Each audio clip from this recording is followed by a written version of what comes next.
for a different purpose, right? Someone says, a small child probably want a toy, yeah. I'm going to go to the masjid, make dua to Allah, Allah will give me a toy.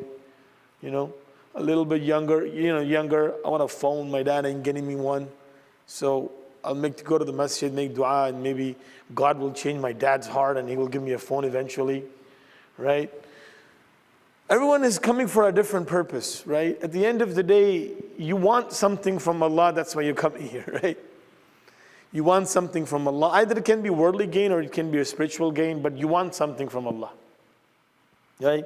That's the overall concept for every individual, that he wants to worship Allah or he wants to obey Allah. That's an overall concept. You want something from Allah, that's why I'm doing ibadah, right? Now, we understood Allah from a different perspective than what the Prophet has told us to understand Allah from. In our system, there is a lot of complaints, right? And in that complaint, sometimes we don't want to say those complaints because if I say it, I might be doomed. We have a lot of demands. We have a lot of demands, right? And in those demands, we are asking Allah that, oh Allah, I have this demand, I have this demand, I have this demand, I have this demand. Everyone has a different demand. The Prophet ﷺ, they had told us that you worship Allah from a different perspective. One is that, if I don't pray, Allah is going to throw me into hell. Like Allah has opened up a whole chapter of hell, and Allah has He's, today, let's get to decide, I'm going to start putting people into hell. So you go hell, you go hell, you go hell, you go hell, Some people have that concept. If I don't pray, if I don't fast, I'm going into Jahannam. I'm going to burn in there. A lot of people have that concept, right? A lot of people have that concept that if I do something bad, then something bad would happen to me, right? If I don't pray, then, I might get run over with a car or something. If I don't do this, then this would happen to me. So our connection with Allah is on a fear base. It's on a fear base. That if I don't do this, then Allah would. If I don't pray Him, then He won't forgive me. Right? We have a concept of Allah, worshipping Allah, doing ibadah of Allah on a fear base. And that's what Allah doesn't want from us. Allah says in the Quran, وَمِنَ النَّاسِ مَن يَعْبُدُ اللَّهَ عَلَى حَرْفٍ. There are people who worship Allah at an edge. They are at an edge. فَإِنْ أَصَابَهُ خَيْرٌ اطْمَأَنَّ بِهِ. When a good thing comes in their life, they become happy. And when a bad situation, an unfortunate event happens, they become sad. Allah did not give it to me. I prayed and Allah didn't give it to me. I did this and Allah didn't give it to me. I was nice, but Allah was not nice to me. So we have these complaints. And then on that complaints, we have fears. And we know that if I don't do this, then something bad is going to happen to me. So a person lives in a very stressful life.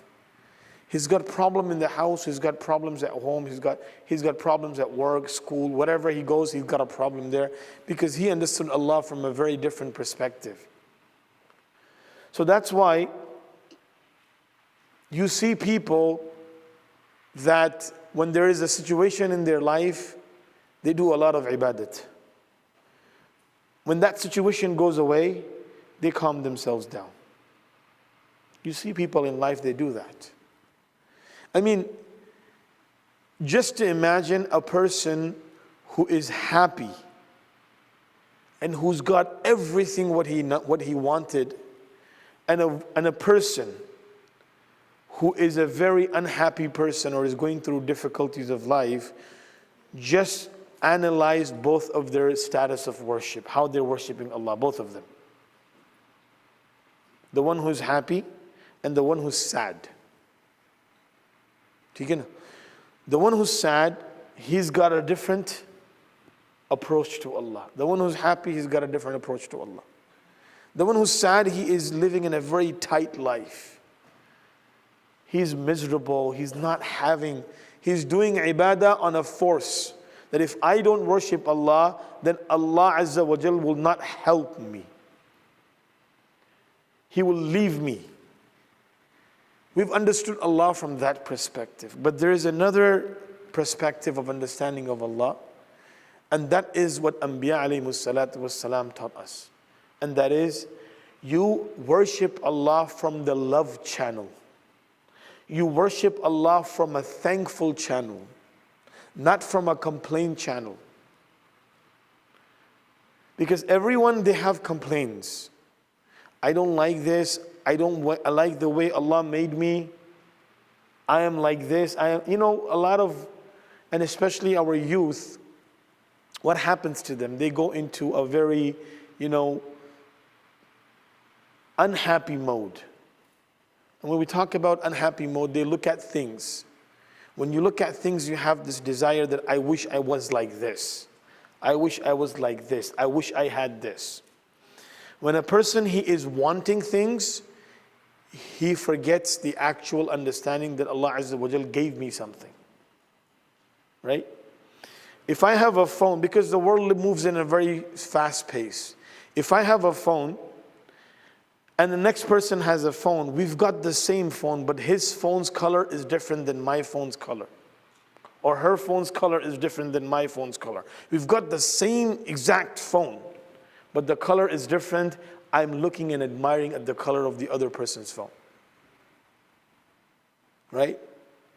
Or take it one step back. I've got less than what other people have. Then what happens is we start complaining. This person has this, I don't have it. He has this, she has this, I don't have this. She has this, he has this, I don't have this. Then what happens? What happens? You don't get any enjoyment of life. You're always complaining. You're always complaining because you're never happy with what Allah has given you. You're only happy with what Allah has given other people. And you're sad because you don't have it and they have it. So sometimes, even if you get it, then you will be saying, oh, I wanted that one. I didn't want this one. I wanted that color. I didn't want this color.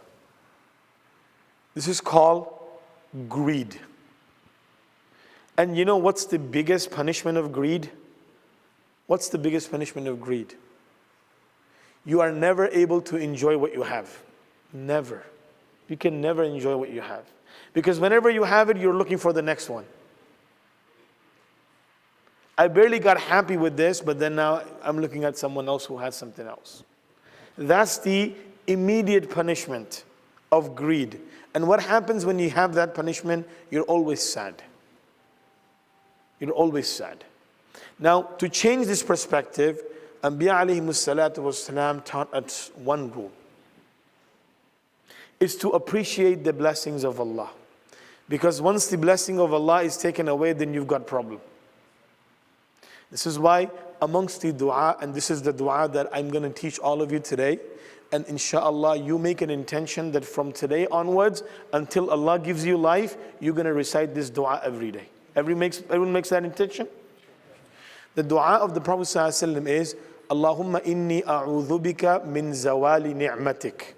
So repeat after me. Allahumma inni a'udhu bika min zawali ni'matik wa tahawwuli afiyatik wa fujaati niqmatik wa jami'i sakhatik. So again, Allahumma inni a'udhu bika min zawali ni'matik wa tahawwuli afiyatik وَفُجَاءَةِ نِقْمَتِكَ وَجَمِيعِ سَخَطِكَ. Ameen. There are 4 things that Nabi Sallallahu Alaihi Wasallam seek protection against. The first thing is zawali ni'matik. Oh Allah, I seek your protection against your ni'mah taking away from my life. I'm having a ni'mah and I'm not appreciating that ni'mah. I'm not appreciating that blessing. What Allah is going to do is, Allah is going to take it away. Now once the ni'mat is gone, the difficulty is greater. Once a person doesn't have anything, this fan is giving me air. Now if this fan never existed, I don't even know how the fan feels. right? So for me to have patience now is easier, because I don't even know there is something that gives me air exists, right? But now this fan is given to me, I'm using it every day, and I'm having this blessing. I'm admiring a person who has an air condition, and I say, well, I only have a fan, that guy's got an air condition. Mine only blows air, and that one, his blows cold air. Mine only works in, very, 70, 80 degrees Fahrenheit, but his can work up to over 100 degrees Fahrenheit. So what did I do right now? What did I do? I didn't appreciate what I had, and I was complaining, and I was looking at someone else's that had something and admiring it. Tomorrow this fan breaks down. It doesn't work anymore. It's not doing its purpose. It's sitting there. Now what happened? What happened? I'm deprived of this blessing. Now I'm even sweating more. If the fan wasn't there, my body temperature would adapt to the heat outside and I wouldn't feel much. But this fan was giving me cold air. It was giving me cool air, which gave me a comfort. Now I'm feeling even more hot. Before I wasn't feeling hot. Now I'm feeling more hot. So when a calamity comes after blessings taken away, it is more difficult to bear than not to have the blessing from the beginning. This is why Nabi Sallallahu Alaihi Wasallam said, oh Allah, I want protection against my ni'mat taken away. Because if my ni'mat goes away, then I become so impatient that there is a possibility that I will even lose my faith.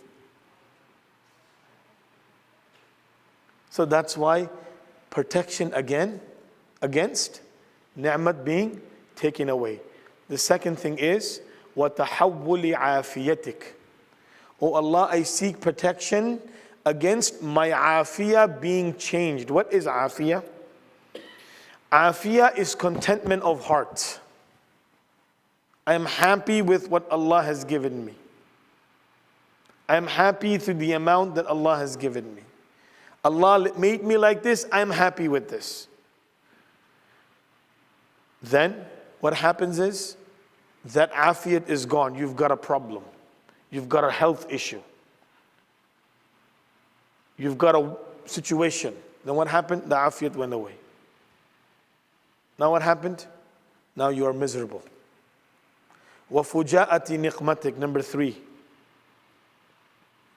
I'm asking you for a certain calamity. Certain calamity. A calamity that comes without a notice. Without a notice. Sudden. It just happened. Calamities, they just came immediately. Sudden calamities. Because sudden calamities without preparation can break you very hard. Right? For example, you got home. Everything is fine. You got home. And as soon as you got into your house, something happens to your child. Something happens. Roof breaks down. Sudden calamity. Now, run here, run there, take care of this, take care of that. Everywhere you're running, child situation, you're running into the ER. This is the sudden calamity. وَفُجَاءَةِ نِقْمَتِكَ. You have kept me good. When a calamity comes with a warning, you're prepared for it. Yeah, it's coming, I'll take care of it. Like you have a child coming into your house, a woman is going through her labor, right? So the child is gonna come. It'll be everything, all strings attached, right? We're gonna go through the stroller system again, and the car seat, and the diapers, and all of these things. This is go back to those Noreen. You're mentally prepared for all of that, right? The consequences or situations, anything. It doesn't have to be this, but anything. But something that comes suddenly, then you're not mentally prepared for it. So to bear it is very difficult. So Nabi Sallallahu Alaihi Wasallam is asking dua to Allah that, oh Allah, I am seeking protection against sudden incidents that come without a notice. And then, وَجَمِيعِ سَخَطِكَ. Number 4, oh Allah, I seek protection against all that is displeasing to you. All that is displeasing to you. What happens if we displease Allah? If Allah is not happy? Right now situation is what? At the end of the day, no matter how you are, what you are, in what situation Allah has kept you in, you got to go back to Allah. There is no one else you can ask for help. I mean, if Allah puts you and Allah Azza wa Jal protect everyone, but if Allah puts you in a difficulty, now at this time, what are you supposed to do? One is, oh, Allah put me in difficulty, I ain't going to worship Him anymore. Is that going to make a difference? No. It's just going to get worse. Why? Because if you leave Allah, you can't go anywhere else. It's not like if Target doesn't serve you, you go to, another store. If Target is not giving you the product, you go to Walmart. And if Walmart is not giving you a product, you go somewhere else. No. In all situations, happiness or sadness, we got to go back to Allah. So we can't change directions. So what would be a better situation? To worship Allah by connecting with Him? Or worship Allah Azza wa Jal because you are not happy with Him? Because He gave me this, I don't like it. So we have to learn how to worship Allah by thanking Him. That, oh Allah, I'm doing my qiyam today because I want to thank you. You gave me so many things in my life. And this is the ibadah of the Prophet ﷺ. أَفَلَا أَكُونَ عَبْدًا شَكُورًا. The Prophet ﷺ said, I am doing extra struggle in ibadah. Why? Because I want to thank Allah. I don't want anything from Allah. Allah already gave me a lot. If I thank Him, He will continue to give me more. Many sins we committed, we ask Allah for forgiveness. Allah forgive us. So we're thanking Allah. Oh Allah, you forgive me. That's why I'm doing your ibadah. You did this to me. That's why I'm doing your ibadah. This is why تحفيظ النعمة بالعبادة بعد النعمة. This is this statement of the scholars. Preserve your blessings by worshiping Allah after He has given you that blessing.